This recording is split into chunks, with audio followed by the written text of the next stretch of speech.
Hello, everybody, and welcome to another Halloween film podcast episode. And now I know what you're all thinking. Why am I covering stuff in toilet paper? Well, to be honest, yeah, I'll be talking about another classic Universal Studios monster film, which is from 1932. It is the original Mummy, starring Boris Karloff. And so this episode I'll be talking about the Mummy from 1932. This, which is why I'm covering myself in wraps, which is toilet paper, because I'm the because I just thought it'd be cool if I dressed myself as a mummy, and since we're talking about the original Mummy for this episode, well. So we have a special guest here for tonight, and please welcome to Sci-Fi Nerds. Hi, Donald. Long time no see. Yes, it is. How you doing? Yeah, it's been a while. It's been a long time. Yes, it it's has. it's been a year since I have you on my Godzilla versus Mecha Godzilla podcast, and That's right. I remember the last time you were on my episode. Your room was so light and bluish lights all around in your room. Yes, I'm in a new location right now, but I'm working on getting everything back up. So I'll have everything back how I had it very shortly. Congrats! You just moved to a new area. Yes, I'm in a new location, new area. Yes. Congrats! I mean, it Thank you. looks nice so far. So I've been looking forward to do this episode and to Always a talk. pleasure. Yeah. So you explained to me before this was your first time watching the original 1932 classic, The Mummy. Yes, this was my very first time. I've seen mummy films before. But this 1932 Mummy film, this is the first time I've seen it. I'm pretty sure my mom, my auntie seen it because I got a lot of my horror roots and sci-fi roots from them. And all my cousins, we grew up watching sci-fi films. But this was what I like to call a throwback. But my first time watching it, man, I have to say it's really good. In my opinion, it's not a long film. Like I said, it's only a minute and 13 seconds, but it's a really great film. Really, really good film. Oh yeah, it is a really great. I mean, and I know I've seen mummy movies before this one, but the one I've always grown up watching was the 1999 remake version, the Yes. Brendan Fraser. Yes. Yeah, which I love so much. Maybe I should do a podcast episode about it someday in the future. Yes. Yeah, and Donald, and I'm glad that you would join me for this episode because I did had another before you. I did have a guest who was going to be volunteer for this episode, but sadly, they called off and he was always busy and Right. But I'm glad I have you as my backup. I'm glad to have you back. Thank you. It's good to be back. It's good to be back. Yeah, it's always good to bring back some of the old guys I haven't had in a long while. And so yeah, I mean, so let's talk about how we first discovered this film. I mean, I know you already explained it was your first time when you saw it, and Yeah, I discovered this film because of you. yeah, and well, now it's this guy's turn. Yeah. uh, I remember like before Boris Karloff, before this, I watched this classic film. Mhm. I know I explained that the 1999 remake version was my first mummy film I ever watched, and which I love so much. And I think before that remake, I did discover some mummy cartoon shows and shorts and Yes. episodes like Scooby Doo and Yes. everything. And yeah, I mean, I remember Scooby Doo and the Mummy too in the Scooby Doo Where Are You episode, and That's my I favorite cartoon. Yeah, and I've always scared of the mummy scene. That is like the guy's all wrapping bandages, going around a rampage, and I discovered some like other mummy films too, like all like Wrap Up, that Disney Channel movie of the Yeah. original, and it's I've always watched these other mummy movies as all wrapped up in bandages, and but when I didn't discover the Boris Karloff version until I think the year 2009 or 10. Oh, Yeah, really? yeah. After I collected the Universal Monster Legacy collections on DVD. You remember those? I I mean, remember those.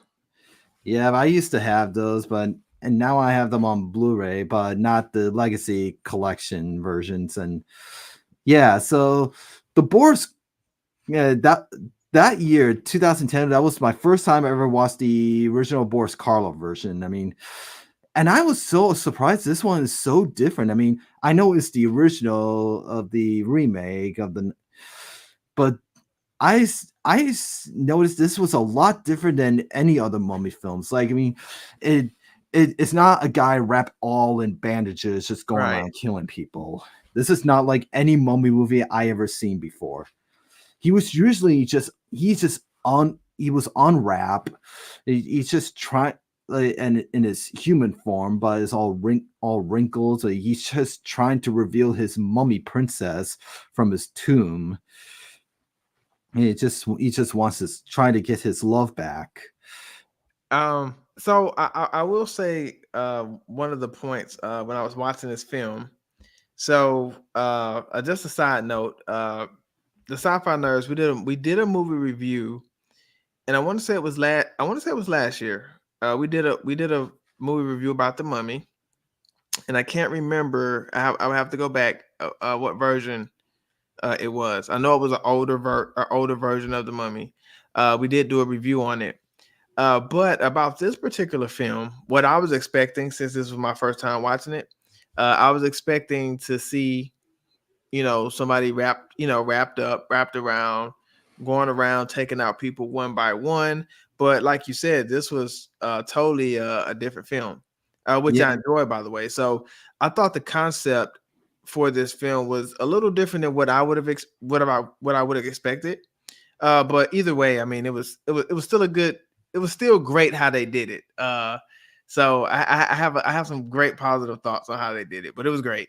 yeah, and if you want, we can talk about the comparison to the original 32 film to the 99 remake film. Yeah. So from this film to the obviously to the 99 remake, um, with this film you see a little more of the original content, as far as you don't have your normal mummy, which is not wrapped up, slow walking, kind of uh Yeah, almost like, I want to say this mummy in this film almost in a sense had telekinesis. The way that he could kill you, I thought was cool.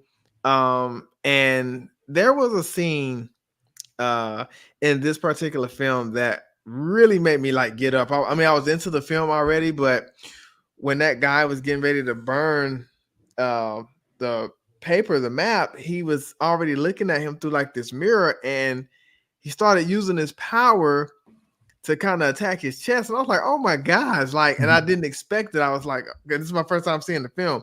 So I thought they did a great job of, and he was intimidating too. He was really intimidating. I love the close-up face shots where you can see his eyes, you can see his skin. It was yeah, it was amazing. all the wrinkles and and the makeup on Boris Karloff's face in the Mummy was unbelievable. Is he's all covered in wrinkles. It was excellent. Every time they did a close-up shot on his face, I was like, it was amazing how they did it. Like, especially in those times, he looked really, really good. Yeah, and what I learned is that, uh, yeah, the makeup was done by Jack Pierce, who did the makeup for Frankenstein and Oh uh, wow. yeah, and I think the Creature from Black Lagoon and the Wolfman. Yeah, Creature from Black Lagoon. Yeah, I can't wait to talk about that classic film at the end of Halloween. I'm gonna tune into that show. That's gonna be awesome. Yeah, and so yeah, I mean, the makeup was done by Jack Pierce. I mean, and let me tell you this, what I learned in the making of this film. I mean, when they put on the makeup on Carlos' face, I mean, I was wondering how did he do the wrinkles. I mean, I think what they did. I don't know if it's true, but I think they took a few like some kind of mixture of like cotton or Mhm. anything to stick on it, and I think they just blow dried it. It was with something to it. I mean, and It it look took it like looks so real. And you can see all the wrinkle features all in here, all up here. It looked just so real. And then the more and more they started doing like close-up shots on his face, like it's like his eyes got more intimidating. I was like, how are they doing? Like it looks so the effects in this movie for its time period was excellent. And I didn't know that this film that was made by Universal, the New York Times actually did a review about this movie. I didn't know that. So mm, that was pretty big. Yeah, New York Times did a review about this film. And at that time, I don't think I could be mistaken, but at this time, I don't think any Universal movies got a review from the New York Times, but the New York Times enjoyed this film and called it a classic. mm, interesting. I mean, and speaking of New York hits time, I mean, they I think when they released this film back then, I think they when they released it in theaters in the year 1932, I think they add this theater to the Paramount Theater. I think. I mean, and I Oh. heard they asked in the inside of the theater room. I think they just remodeled the room in Egypt style. Ooh, I would have loved to see that. Now that would have been something to die for. To sit in a Yeah, theater decked out in Egypt. Oh man, that would have been sick. that would be so cool. I think that's what I heard back in the making of, and yeah, that would be cool to have like an Egypt theater. Like that is awesome. And like I said, I'm definitely gonna go back and watch this film again. Uh because I enjoyed it so much. And when I get an opportunity and a chance, I'm gonna ask my auntie because I started to ask her today. I spoke with her today, and I was going like, "Hey, did you check out the 1932 Mummy film?" Because, like I said, when I was little, she watched all the black and white films from Frankenstein, Creature of the Black Lagoon, the Mummy. So I was like, and I'm telling you, that's where I got a lot of my roots from. Um, Another positive thing I can say about this movie was the storyline. I thought all the characters was great. It was a great story, and Yeah, I know I keep pointing out that the film is relatively short. I feel like they didn't spend too much time trying to introduce the mummy. I thought they did it the right way. They did it in a proper way. One of the things that did freak me out about this movie is when they pull out the box and they read the password to the box and they say, "Hey, look, don't open this box because if you open this yeah. box, that Oh mummy yeah, that is one gonna guy be." who says it. Yeah, he Yeah, says he it says like death, the eternal punishment for right. anyone who opens this casket. Right. Yes. That Yes. that's my impression of that guy. And so I the and I'm sorry to interrupt, but are you okay? I remember when I saw this film for the first time with my dad, Uh-huh. and we were watched that part after you read it. Whoever opened this casket, me and dad were just been joking around, saying this like, "Don't open the casket! Don't open the casket!" Yeah. Like I was when I was watching this film, I was with my cousin while I was watching, I was like, whoever opens this is gonna have a bad day. And lo and Yeah, behold, or he's bad picking. luck. Yeah, he's picking with the box, and all of a sudden, the mummy gets out. He looks, and at first I couldn't tell if he was crying or laughing. I'm like, is he crying? Is Yeah, he that's what laughing? I thought too. And But my he was cousin, laughing. yeah, And my cousin was like, it sounds like he's laughing. I was still kind of stuck in between. And then when they finally went back the second time, I'm like, okay, he's laughing, but it's like he's going crazy. And if you listen closely, they say that he basically laughed himself in the straitjacket. They put him in a straitjacket because they thought he was crazy, but he actually saw the real mummy. So now he's spent the rest of his life being in like maybe a mental institution. I'm guessing if he was put in a yeah. straitjacket. So I was like, that was one of the to me that was one of the more creepier scenes in the film. I enjoyed that a lot. Yeah. And they also said that he died from laughing. I didn't catch that. I know they say he was in the. I didn't catch that. I Why? think I think what I that's why I catch it too. I mean, I don't. Yeah, I think that's what they said in the film. Mm. Wow! Wow! Wow! Wow! Like, and it was like he did a great job of doing that because that was like really like scary and hysterical at the same time. I'm like, dude, are you crying? Are you like? And then come to find out, they're like, oh man, he's crazy. And how I thought the film was going to go, because when the mummy first comes out, he's wrapped up. So I'm Yeah, thinking, okay, this mummy's on the loose. Nobody knows where the mummy is. And then we actually see him in human form. I'm like, okay, this is even better. This is good. This is still a good direction the film is going. So I yeah, enjoyed it. yeah. And I remember when that guy first started laughing in the first. I mean, when the camera shift to the raps and being dragged out the door. I mean, Oh that, yeah. yeah, that part it gives me goosebumps. Yeah, that was or when they were at the I don't know if it was like a party or a ball or something, and the girl just starts daydreaming. She's looking at the pyramid, and I'm like, uh-oh, what's happening? And then all of a sudden she just starts walking, almost like listening to the mummy spell. And I thought that was cool too. So this movie has some really cool Yeah, concepts that I enjoy. And like I said, this is my first time watching it. So I had no idea where this film was going until I figured out he was trying to kill her. I was like, what? I was like, oh no. apparently the mummy was just using her to bring back his lost princess on the Moon. Right, Uh, right, right. Yeah. Which that story actually does similar to the 99 remake. Yeah, Yep. that used the same names, Emotep and Anox of the Moon. So if so watching so what were some of the differences you noticed in the 99 film into the 1932 film? Well, what I noticed that the and like in the opening of the original is like they when they first dug up Emotep when they opened the Mm-hmm. coffin, he was just like Yeah. oh Yeah, he was kind of just chilling, like I'm yeah sleeping. yes.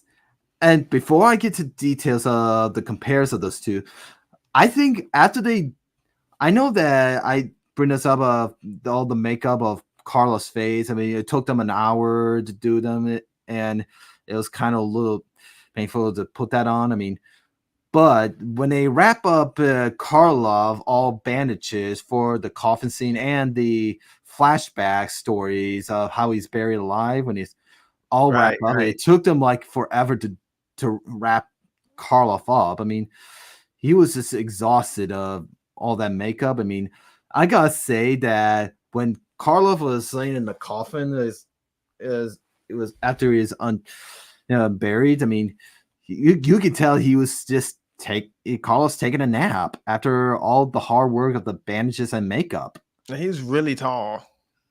He was really Yeah, tall. he does have that bone skull face looking to it. Yeah, he did. Yes, he did. Especially and you could tell on the like I said, the close-up shots that I really enjoyed. You can see um a lot of the jaw structure, the bone structure, which was good. It also made him look creepy too, because And it was one part in the film where the guy say, "I wish I could just hit you and break you into pieces." I'm just paraphrasing what he's saying. But he's like, "You're too strong. You're too strong." Basically, I just wish I Mhm. could just, but I can't because you're so powerful. And so I enjoyed that a lot. And I was like, "Ooh, it's about to be some furniture moving." Yeah. So that was Uh, pretty cool. yeah, and I love the part when he comes back to life. He opened his eyes slowly and his dropped down his arms Oh slowly. yeah, that was cool. I don't know if you could tell, but if you look when he's opened his eyes, I don't know if you look carefully, I think you see some little tears in his eyes. I think. I need to go back. I need to go back and check that out. Yeah, but I don't know. But I quite can't. But I don't know if I catch that scene. I mean, when the part when he was open his eyes, I mean, there's some Right. tears, and I don't know if it's like all the stains of the makeup on his face, or and makeup has some good sensitive, strong Well, sense to it. when you see a couple of the face shots, the head shots, when you look at his eyes, it kind of has like this. I don't know if you call it like this white gleam to him, um, in a sort. But I thought those were some really, really some of the best shots on them. So I would have to go back and see. I'm gonna go look for that because, like I said, I'm gonna watch this film again because I enjoyed it so much. And then one thing I will say, another thing I also will say is the pacing of the film. Like I didn't get bored at all watching the film. I thought the pacing, the storytelling, I thought it was great. Everything lined up perfectly, and like I said, they found a proper way to introduce the mummy. I wasn't expecting the mummy to be human form throughout the whole entire movie. I mean, which I didn't have a problem or issue with it. Like I said, I'm normally watching. We're talking about the 1999 mummy, where we see the. Anytime you see a mummy's wrapped up. Whether you're watching Scooby Doo, whether you're watching the remakes of the mummy films, just so this one was different. And like I said, the power that he had was something new, that I wouldn't mind the mummy doing because, like I said, my first time watching the film, and so I had a lot of fun with it. So it was good. Yeah. So let's go back to comparison. After he opens up the coffin, is a that Karloff was in dead. I mean, and also he's just a normal, average looking mummy. It's just, Right. but yeah, but in the remake, when after the Rick O'Connell opens the coffin, he's just like popped out like a jump Yeah. scare, like all dust, and then it's in that mummy version, he's just all gross and just Yeah. seriously slimy looking, zombie looking mummy, like Yeah. He's got a almost, kind of the slow, like your typical normal, mummy. So yeah. It's not like he's all all in bandages in that version. right. Yeah. Yeah. And I also thought that this film gave me more of the Egypt vibes than the 1999 remake. It gave me more of like a history type feel. Like it was really, really serious in those times. Like, look, do not wake up this mummy or it's gonna be trouble. So those are the vibes I got from this film versus the uh 99 film. Like the 32 version to me seemed like it was just more serious, if that makes sense. Yeah, I mean, and I know that Arnold Frozo, who played Imhotep in the remake version, I mean, his character is a lot different than Karloff's character version in the original. I Right. mean, it's I mean, in the original, he doesn't speak any Egypt language at all. I mean, in the remake, Imhotep does speak the whole entire Egypt language. Right. Yes, he does. Yep. I mean, I know Karlov, his character, it's not like the remake version. He's just peaceful. He's just a peaceful guy, and he only kills anyone who gets in his way, trying to Yeah. get to his princess. Yeah. He don't play about his lady. Yeah, I mean, he's not trying like to take over the world or Right. anything. Like, and also like when I saw this film, it to be honest, I mean, it kind of it's like they took it's like a Egypt monster version of Dracula a little bit.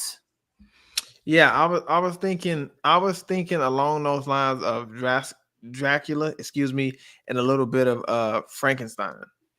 Because a lot of the films that were created back then or in those times, they always had, you can always tell they always had not the same structure, but a similar pattern when creating these films.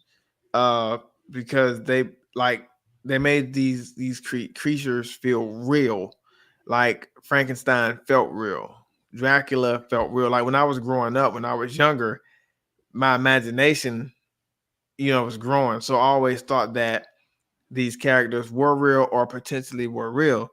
And so with this mummy film and with the concept, that's why I said this one gives me more like history vibes. Like, what if this really happened? Or is this something that people really live by, back in those times, that they really really believe this and respect the mummy, back then when they were living. And so I kind of got like a history lesson in some sort from this film. And then, like in comparison to the '99 film, like you said, we get like the sticky, zombie wrapped up, and hey, if you're in my way, I'm gonna deal with you, and that's it. He's not just going around just um trying to take over the world, or he's not just going around just killing everybody. He's just killing everybody who's getting in his way. And now that I think about it, if you look at the 1932 version, uh, he, the mummy himself, was trying to kill those who was trying to get in his way of sacrificing the young woman to bring his queen back, his princess back. So they have some similarities in some ways, but it was cool. Yeah, and so I want to get back to how I compared this one to Dracula because Okay. the reason why I brought this up about Dracula to compare it is because it's almost like this. Some of the scenes are like the almost like this right, copied like right off of Dracula. I mean, Dracula is just is. I mean, first of all, they in this film they have the same cast actors from Dracula, along with Edward Van Sloan, who played Van Helsing in Dracula, and also in Frankenstein, who is a different character. That is cool. Yeah, he also plays another character in The Mummy. Oh wow. Yep, if you didn't know this, and when you brought up saying, "I would get my hands on you," you know, and Yeah, yeah, yeah, yep, yeah. yep, the guy who said that, that's him, Edward Van Sloan. Wow. I didn't know Yep, that. yep, he plays Van Helsing in Dracula, the one with the glasses, and Mhm. yeah, and he it was in Frankenstein, and I just he's like the monster hunter. He's like he killed Dracula in the end of the film, and then and I know he was killed in Frankenstein, Right, and yeah. then he killed the mummy in the end of the film, and by burning the map and or the scrolls, and Yep. I think he was like he did an amazing job in 3 films, and I know he was in Dracula's Daughter so far. I know, and as Van Helsing. So yeah, I just like his character in all of the films. I mean, He has a niche for it. He has a pretty good, because some people just got it. They can play in those types of movies really, really well, and he has that. And you can tell, he has that when he's on screen. Um but no, yeah, the Dracula comparison, it definitely makes a lot of sense. And go ahead. oh, and I did notice. I mean, the scene when the mummies like give one of those stares, and then and his eyes glow. Like Yes, yes, yes, yes, that's yes. like that's like it's something. It gives you deja vu. It's like it's it's they got that like right out of Dracula. Okay, so That's exactly what I was talking about earlier. Those close up, like at first when they did the first close up shot, I didn't notice it at first, but the more and more they start doing the headshots, you could kind of see like that glow in his eye, like that glow effect, and I thought that was so cool. I was like, how are they doing that? Like, Yeah, I was thinking the same thing. Like, how did they do that effect? It's not like a flashlight is shining right on their eyes, because that's like impossible. That light can it could just burn your eyes. It was like, right, yeah. So I was like, to me, it's like I said, the headshots were getting cooler and cooler. But when they did that, and I noticed that, I was like, oh man, I was like, that is awesome. You're talking about some awesome effects. No, you can't beat that. And uh that's what I really enjoyed, and that's what made him intimidating. Like how they did the makeup, how his like, and he was serious. He didn't smile, he didn't laugh, he didn't joke. He was serious the whole entire film, especially the ending of the film. That's when it really got really good. yeah, I mean, yeah, it was. I mean, and let's talk about the actress who was the mummy sacrifice. And I don't remember the character's name, but I think the actress's name is Zeta. I think. I mean, I think that's I looked up her name, but I'm terrible with names. I can't pronounce it, so I was like, I better leave it alone. yeah. I mean, she does an amazing job of her character in this film. I mean, I mean, she doesn't scream at the mummy, or it's not. I mean, she's just.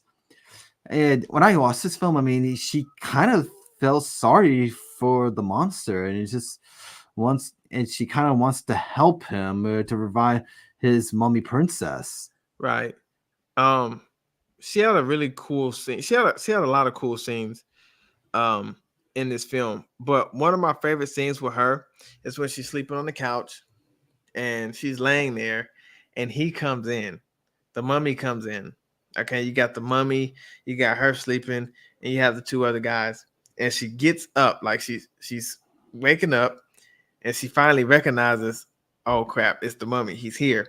But they have this Yeah. scene where she's just staring at him and she's talking, and the other two guys are trying to bring her back, and the mummy's just looking dead at her. Like that was awesome. That was a great scene, and it was an intense scene too because I was on the edge of my seat. I'm like, what is about to happen right now? I don't even know. So that was she did a really good job in this movie. Yeah, she does. I mean, and I love that the outfit that she was wearing. I mean, it was trying to compare to the sacrifice. I mean, it it's almost like she's showing a lot of her skin. I mean, that Right. that dress, it's like, and all that. I mean, it's like we never seen any outfit like that of today. I mean, Right. Yeah. No, I agree. it- yeah, and you know the scene when I know you brought up about when that guy said to the mummies, gets his hands on his neck. I mean, this is almost like from Dracula, when Dracula is talking to Van Helsing. That one scene, when Dracula is telling him like, Yeah. here. It's by That's a he's trying classic. he's trying to put Van Helsing in a trance, but he overdo it by his own will. I mean, Right. Yeah. Yeah. yeah, it's just, yeah, and also like when the one scene when they show her the whole complete story of his past, of how he was buried alive. I mean, I love these flashbacks of he's telling her the tale of he was buried. I mean, he was kind of innocent. He was he just cares about his princess so much, and he actually stole the scroll. They're trying to bring her back. I mean, Right. but I think he was buried. Yeah, they command him to bury by his own father. I think. Yes. And so that whole sequence where they're looking through the mirror and that's why I told her this film here is like this is like the perfect introduction to every movie afterwards because like I said this movie to for me was like having a history lesson, and that whole sequence with the mummy showing her his past. And like I said, I kind of felt sorry for him in a sense, especially when they threw him in that coffin. They started rapping him. He looked so terrified, like, hey, what's happening? What are you doing? And like you said, he cared so much about his princess that he stole the scrolls. So in a sense, it's like he was kind of forced in that position, and it's like, well, he's doing everything he can to bring his princess back, but the only thing is he's got to sacrifice somebody.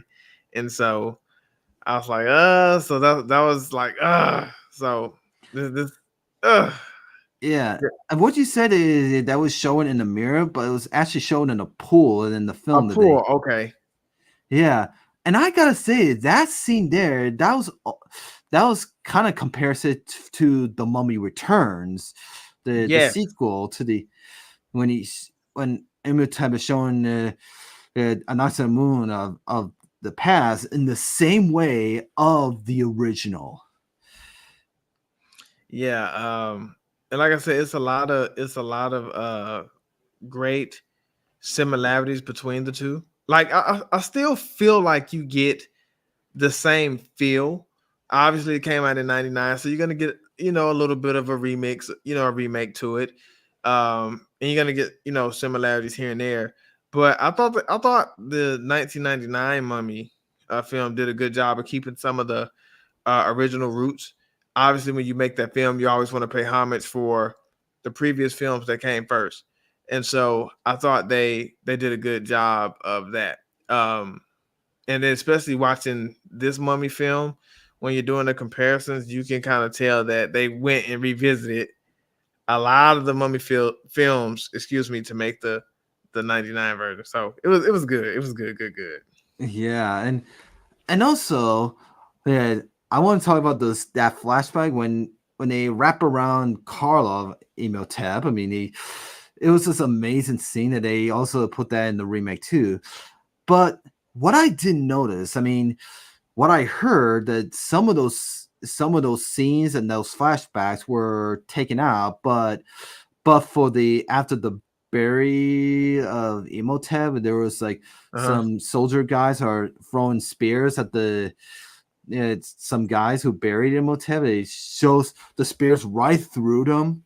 Wow. Some of those scenes were almost cut. Well, and so I don't know if you know this, and I got to go back and refact check this because whenever I'm doing movies, I like to go back and research movies, see how things were created, made, facts about the film.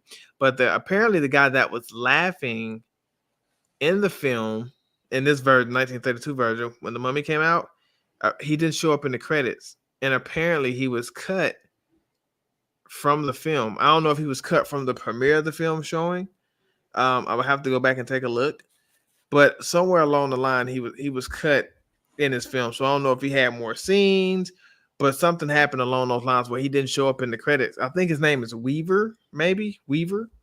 I have to go back and check and look. I did not notice that. Yeah, I think his name is Weaver something, but I think he was cut. He didn't show up in the credits when this film premiered in the movie theater, and I don't know if he got an explanation to why. But I'm gonna go back in case I'm wrong. Anybody who's watching this, but to that extent, something happened with him being cut in the film.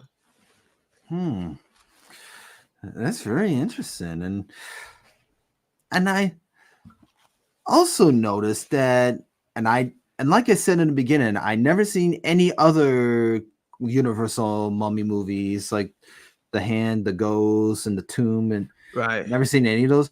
But what I heard, like in The Mummy's Hand, I mean, they did show like a flashback how the mummy was buried alive, but it's a different character named Karis, and they showed a flashback of him. But when I noticed, they actually used some stock footage from the original film.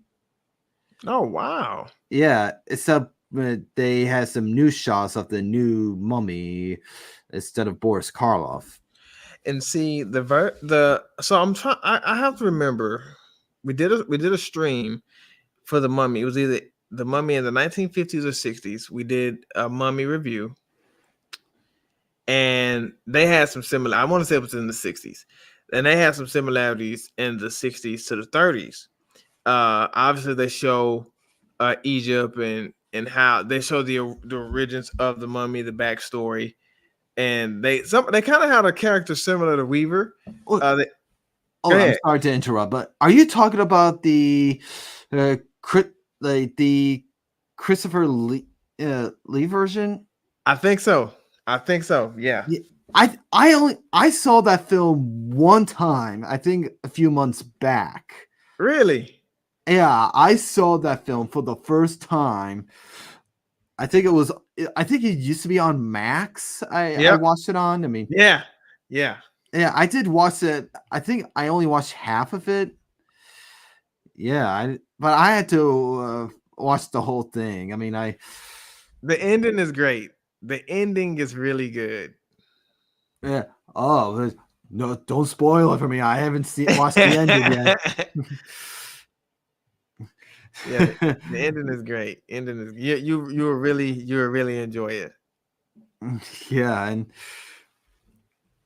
yeah. So wow, it's been 41 minutes. Really? Oh wow. Mm-hmm. I love your outfit, by the way. It's awesome. Thank you. And like I said, if you want to make this episode shorter because it's your first time saw the film, and Yes. yeah, I mean, we could talk about a few more. I mean, because and I did my research about this film, and I only saw the film a few times. I mean,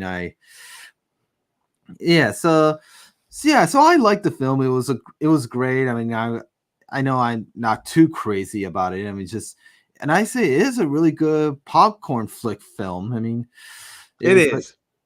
yeah, but and like I said, I did grown up like watching the 1999 remake of Brendan Fraser, Right. which I might do an episode of it in the future, and I'll be there. I'll check it out. I'll watch it. yeah, wish my dad introduced me to that. Man, you got a great dad, man. Yeah. And by the way, that guy in that film who played Benny, is in that. Let me tell you something. He went to my dad's school. Really? I'm not kidding. Wow. Yep. Dude. That's amazing. Yep. Yeah. And my dad know him. Man, get the heck out of here, bro. That is awesome, dude. No, Wish, that is awesome. yeah, wish I'll explain to that in that future episode. And yeah, so back to the film. So I yeah, so what are your thoughts about this? I mean, do you know any more about it? Like, So my just my overall summary of the film. And like I said, this was my first time watching it. So it's a great popcorn, a great popcorn flick kind of film. Those who are interested in checking this film out, I suggest it. But I will say I loved all the actors and actresses in this film. The story was great. The pacing was great. Everybody did a great job. I do want to talk about the ending because I yeah, I love it. Yeah, I love that the when ending. he evolved into dust and into a skeleton. Yes. Yeah, I love that effect. It's almost like from the Last Crusade of Indiana Jones, and it's almost similar to that. It was like the guy turned into a skeleton when Donaldson drinks the wrong Right. grail. It's almost similar like that, but it's less scarier or Yeah. terrifying. Because the ending of this film for me, it was intense because I didn't know how they were going to save the young actress towards the end of the film, because the guy gets knocked out. He's by the door. The older guy comes in and finally wakes him up and like, hey, he's trying to sacrifice the young lady, so we got to get to her. And he's got his staff in his hand. I'm like, and no lie, this is what I'm thinking. I'm thinking the film is gonna end with her ultimately being the sacrifice. I had no idea she was gonna be saying a spell and she's looking at this big Egyptian statue, and this Egyptian statue out of nowhere just raises up her arm and just boom, and just boom. It's like this big old light, this big old explosion. And when that happened, I'm like, wait, what just happened? And then that's when you start to see him turn into dust, and that was a really cool effect. But the ending, it was really intense because I had no idea what was gonna happen. Yeah, it was like a great ending, and also what I did notice that the whole entire movie, I mean, this is like the first Universal monster that have the whole music score in this for the whole film, the whole music background to it. Really? Yeah, I mean, Hmm. besides like I know that Dracula and Frankenstein, those two are just like totally music blank background. They're just Right. like Yeah. it has no music in the background. It's just except for the openings and the ending credits. Right. Right. Yeah, Well, you're right. well, well, for Dracula, it only has the opening theme, just that scene, and then for Frankenstein, it only has the theme for the opening and the end credits. But the Mummy is like the first Universal monster that has the whole music score in the whole film. The music score was good. Yeah, I It love made, it it made the too. movie more intense. Yeah, and I just noticed that for the Mummy, for the opening, after the credits roll up, I mean, Uh, they used the same theme from Dracula. Uh, so they have a lot of strong connections between the Mummy and Dracula. yeah, they used the same theme from Dracula. That people call it the Swan theme. Right. Yeah, that's the which is used in other early Universal films too, besides Dracula and the Mummy. And I know people get confused with it. It's like, is this a theme to Dracula or the Mummy? Well, I gotta say it's the Dracula theme because Dracula came out like a year before the Mummy. Yep. And Dracula is always gonna be. I mean, just like the Mummy, but Dracula to me is always gonna be a classic, man. Anything you can do with the Dracula is always good for TV, or is always good for movies. Just the American culture. You can't have Halloween without the Dracula. Yeah, unless you want to watch the Philip Glass score version of this film of Yeah. Dracula. My mom's a big Dracula fan. My auntie's a big Dracula. I'm telling you, man, I grew up around a lot of people who love, love, love, love, love those films.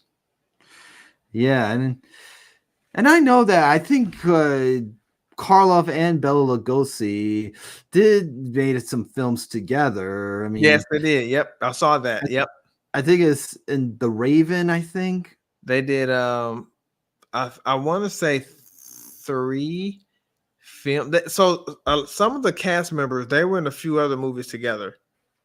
It was a few of them, but I think they did maybe 3 films together. Yeah, and I.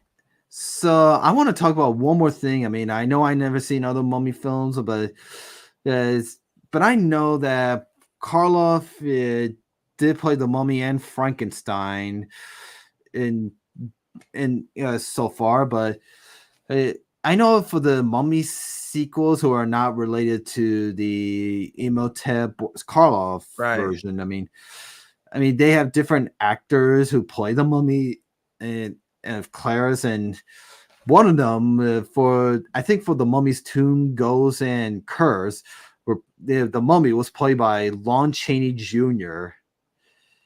Mm, Yep, wow. the Wolfman himself.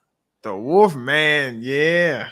And speaking of, that's the episode I'll be doing next.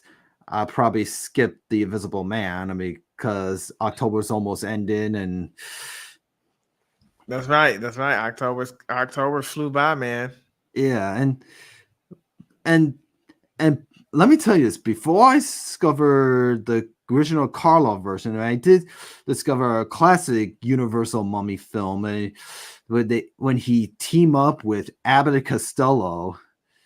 Yep, Oh, Abbott Costello meet the Mummy. I bet that was fun. Yeah, which is their last Universal film that they did together. Yeah, Universal was popping back then, man. I read some interesting facts about Yeah, Universal. I gotta say I love these Universal monster films. I mean, because that's what got me into these classic monster films. I mean, well, I'm getting ahead of myself. What got me into the classic Universal monster films? I mean, I know that I first discovered Abbott Costello Frankenstein, which I did a podcast about last year, and then that after that, I mean, I remember went to Universal Studios Orlando with my family, and I remember this restaurant that it doesn't exist anymore, that is called the Monster Calf. Oh wow! I don't know if you I don't know if you've been to Universal Studios Orlando. I've been to Orlando. I went to Orlando. I had to be 12 or 13, but we went to the Disney MGM. We're at the Oh. Disney MGM. Yeah, so I went to the Universal Orlando. They have the Monster Calf restaurant where they have the original classic Universal monsters like Frankenstein, the Wolfman, and Creature from the Black Lagoon. You know, Oh those three are the symbols of that restaurant. And I no! remember they have I big would have loved stash. that. I remember they have full big statues of them, like in this little gift shop outside the restaurant. But I love the inside. I never eaten there, but I went to the inside. It's like a museum. It has the three I'm jealous, statues. man. I'm jealous. It has the three model statues and displays, like the Wolfman, Frankenstein, the creature, especially the creature from the Black Lagoon. It was they had the model in a tank full with water. Oh my gosh. I would have loved to see that. That's one of my favorite movies ever. I was actually looking for the creature toy to display. So I'm so jealous of you right now, man. That's awesome. That is Yeah. awesome, dude. Yeah, I love that restaurant.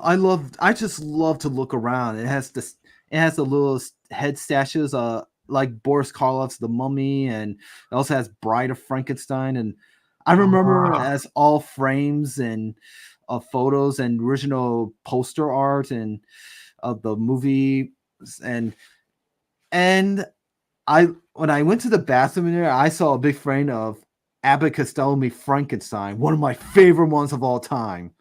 wow. Yeah, that restaurant, that restaurant is what got me into the Universal Studios monsters. If it weren't for that restaurant, and I would never be interested to discover these classic monster films. Well, I gotta say this. That restaurant changed your life. Yep. Sadly, is it didn't exist anymore because they replaced it with the Minions restaurant. Ooh. Yeah, that is related to Despicable Me. It grew. Yeah, but they did mention they're gonna make a Universal Monster area in the new theme park in Orlando called Epic Universe. That's gonna be cool. Yeah, I want to go there to the monster area where you get to meet Frankenstein, That's gonna Wolfman. be cool. Yeah. Well, I think this is all I had to say about the classic 1932 Mummy film starring Boris Karloff. And before I wrap it up, like, which I already am. Ha! Get it wrapped up. That Oh, was good. I should have said that to the end.